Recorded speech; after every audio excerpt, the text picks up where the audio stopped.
Assalamualaikum warahmatullahi wabarakatuh. Kami dari kelompok 7 akan mempersembahkan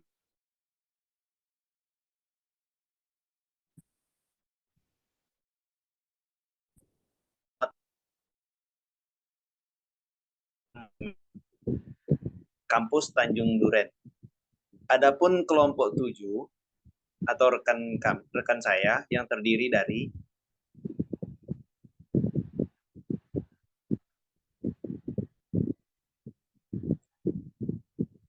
yang pertama Lilis Holifah dengan NIM 111201 Yang kedua Sinta Febriani Lestari dengan NIM 111201 Roni Adi Prayoga 111201 Adapun saya Triadi Septian Anugrah dengan NIM 111201 dan terakhir Muhammad Damai Jalaluddin dengan NIM 111201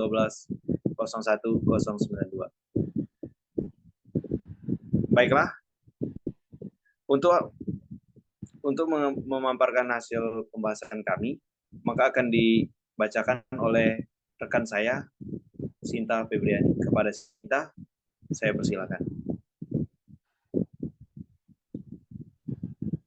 Pembahasan pengertian bisnis model kanvas. Bisnis model kanvas adalah alat manajemen strategis untuk mendefinisikan serta mengkomunikasikan ide atau konsep bisnis dengan cepat dan mudah.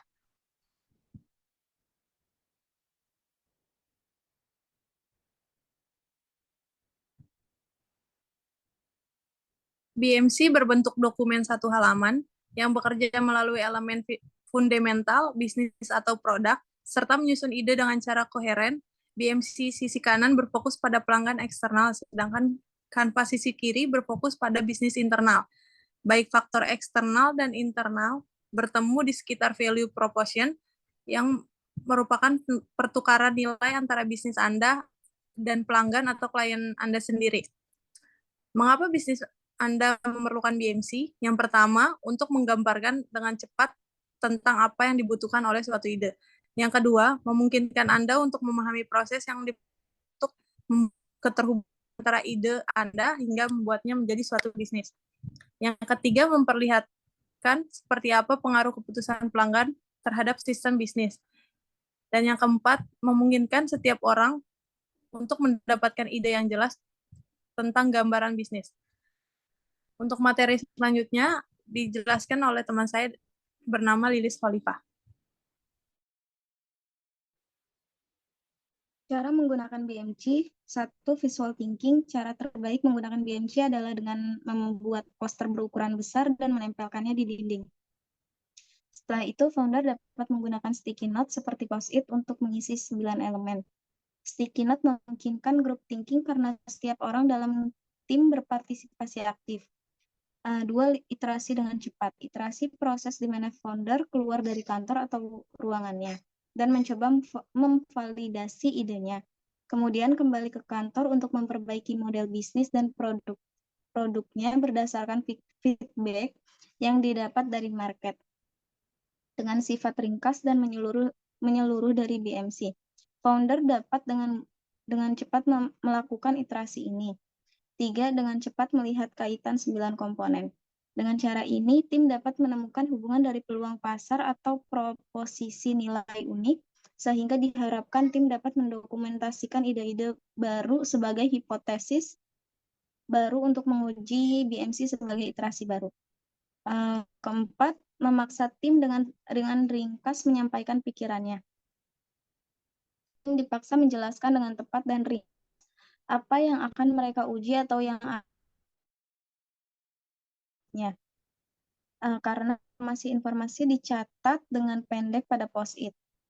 Memudahkan startup untuk membaginya dengan partner atau pekerja karena BMC disajikan dalam bentuk poster besar dan ditempel pada dinding, maka mudah untuk bagi melalui foto atau mengambil poster dari dinding untuk kepentingan. Selanjutnya akan dibaca rekan saya, Roni.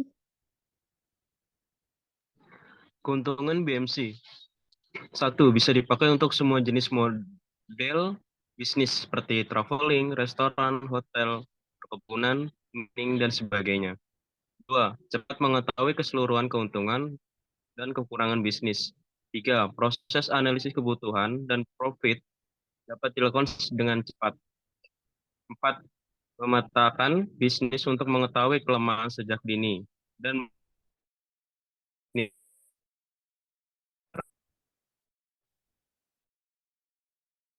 menggambarkan secara sistematis bisnis yang kemudian dapat digunakan untuk mengambil keputusan pengembangan manajemen strategi bisnis.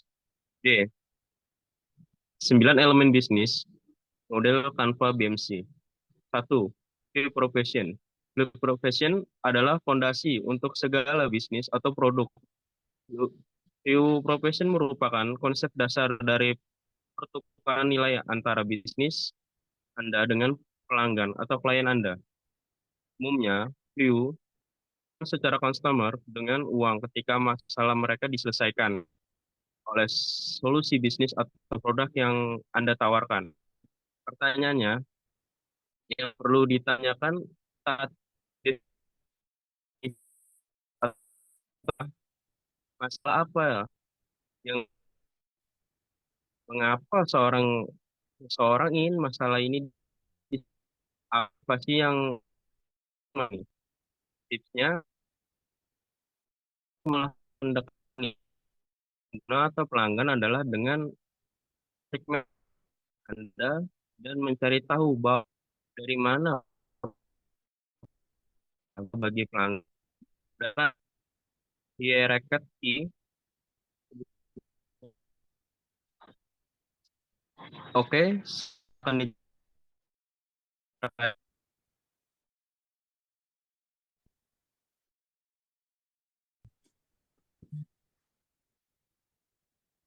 Baiklah, terima kasih kepada Saudara Roni. Selanjutnya saya akan melanjutkan penjelasan dari workshop Wirasaha. 2. Customer segments.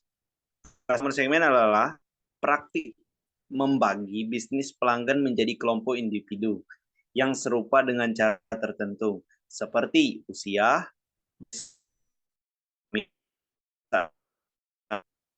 hal-hal yang perlu dipertimbangkan saat menentukan customer segment pada bisnis Anda.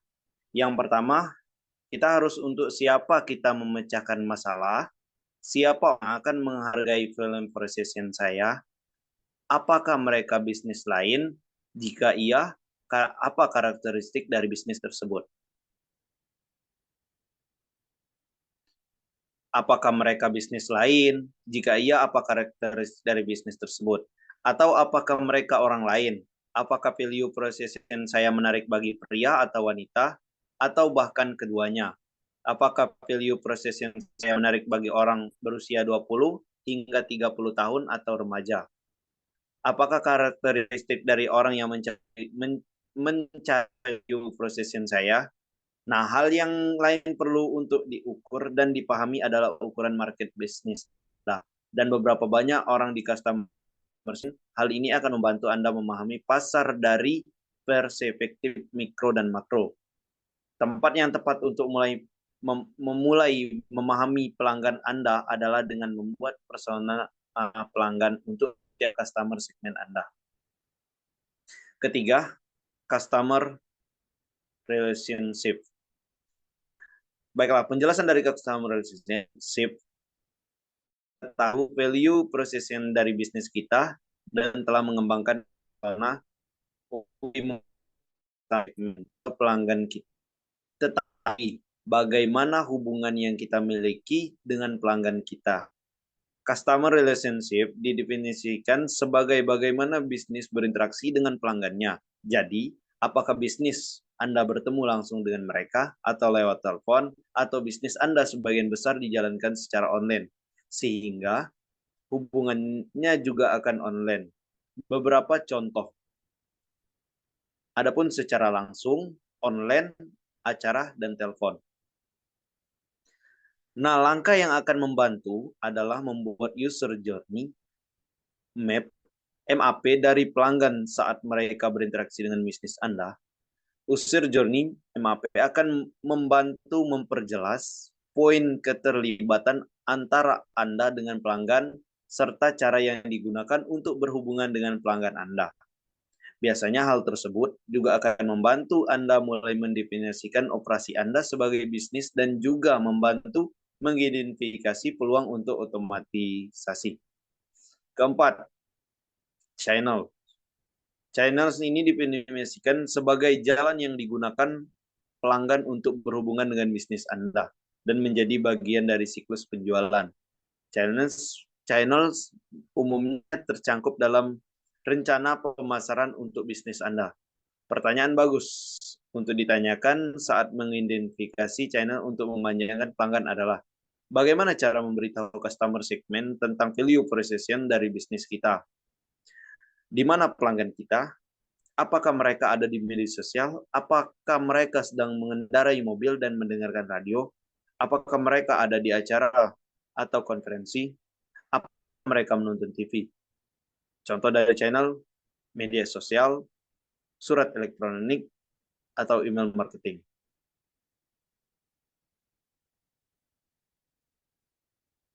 Selanjutnya, networking, SEM, atau Share Engine Marketing, Share Engine Optimization, viral marketing, blogging, penjualan dan promosi untuk komisi, afiliasi, PR, iklan sosial, pameran perdagangan, membangun komunitas, iklan offline atau billboard, TV, radio. Cara menjaga pelanggan sangat penting bagi bisnis Anda. Activities. Key activities bisnis atau produk adalah tindakan yang dilakukan bisnis Anda untuk mencapai value proposition bagi pelanggan Anda. Pertanyaan untuk ditanyakan. Aktivitas apa yang dilakukan bisnis dalam mencapai value proposition bagi pelanggan? Sumber daya apa yang digunakan? Bagaimana waktunya? Bagaimana keahliannya? Bagaimana distribusi produknya? Bagaimana pengembangannya? Bagaimana strateginya? Dan tindakan apa yang diperlukan mencapai value exchange, consulting, designing, pengembangan web. Itu saja penjelasan. Selanjutnya akan dijelaskan kepada Damai, saya persilakan.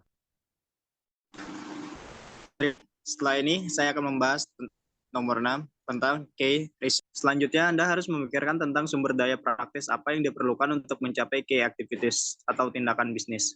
Key artinya sumber daya yang dibutuhkan bisnis untuk berbisnis. Sumber daya ini adalah apa yang dibutuhkan secara praktis untuk melakukan tindakan atau aktivitas bisnis lain. Di antaranya ruang kantor, komputer, hosting, orang atau staf, koneksi internet, mobil atau listrik. Yang ketujuh, key partner. Key partner adalah daftar perusahaan atau pemasok atau pihak eksternal lain yang mungkin Anda perlukan untuk mencapai key activities bisnis dan memberikan value pada pelanggan. Gambaran dari key partners yakni, jika bisnis saya tidak dapat mencapai value proposition sendiri, siapa lagi yang perlu saya andalkan untuk melakukannya? Contohnya adalah jika saya menjual bahan makanan kepada pelanggan, saya mungkin memerlukan pembuat roti lokal untuk menyediakan roti segar ke toko saya. Mereka adalah mitra kunci untuk mencapai value yang dijanjikan bisnis saya kepada pelanggan. Yang ke-8, cost structure. Cost structure bisnis dapat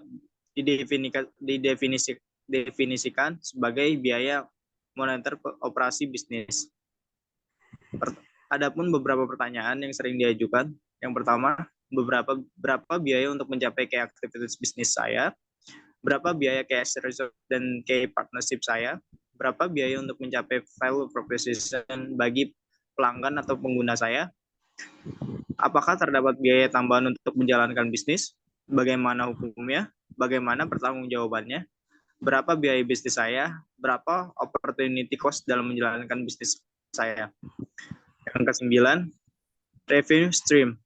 Revenue stream didefinisikan sebagai cara bisnis untuk mengubah value proposition atau solusi untuk masalah pelanggan menjadi keuntungan finansial. Penting juga untuk memahami harga bisnis sesuai dengan pain of purchase customer sebagai alat untuk menyelesaikan masalah bagi pelanggan Anda. Tapi bagaimana bisnis Anda mendapatkan penghasilan? Terdapat banyak review stream yang bisa diaplikasikan. Yang pertama, pay per product atau pay per view. Yang kedua, biaya layanan. Yang ketiga, fixed rate. Yang keempat, subscription. Yang kelima, dividen. Yang keenam, referral. Yang ketujuh, premium. Selanjutnya, bab penutup. Kesimpulannya adalah bisnis model Canvas atau BMC 9 elemen, yaitu customer segment, value proposition, channel, customer relationship, review stream, key research, key activities, key partnership, dan cost structure. BMC kita dapat melihat lebih akurat bagaimana usaha yang akan atau sedang dijalankan, serta dengan BMC dapat memetakan suatu bisnis lebih sederhana dan strategis. Saran, dengan bisnis model Canvas diharapkan dapat memudahkan para pebisnis, baik pemula maupun yang sudah mengetahui aspek-aspek terpenting dalam suatu bisnis. Sekian dari penjelasan saya. Terima kasih. Baiklah, terima kasih kepada Saudara Damai atas penjelasannya. Mungkin penjelasan dari tentang workshop wirausaha ini yang dosen pembimbingnya Bapak Muhammad Al-Faruq Abdullah, Eskom Master Management. Penjelasan dari kelompok 7, mungkin apabila ada kekurangan atau kesalahan dalam membaca atau menjelaskan, kami dari kelompok 7 mohon maaf. Dan kepada rekan-rekan yang ingin bertanya, kami persilahkan. Saya sebagai pembuka akan mengakhiri tugas besar workshop wirausaha ini.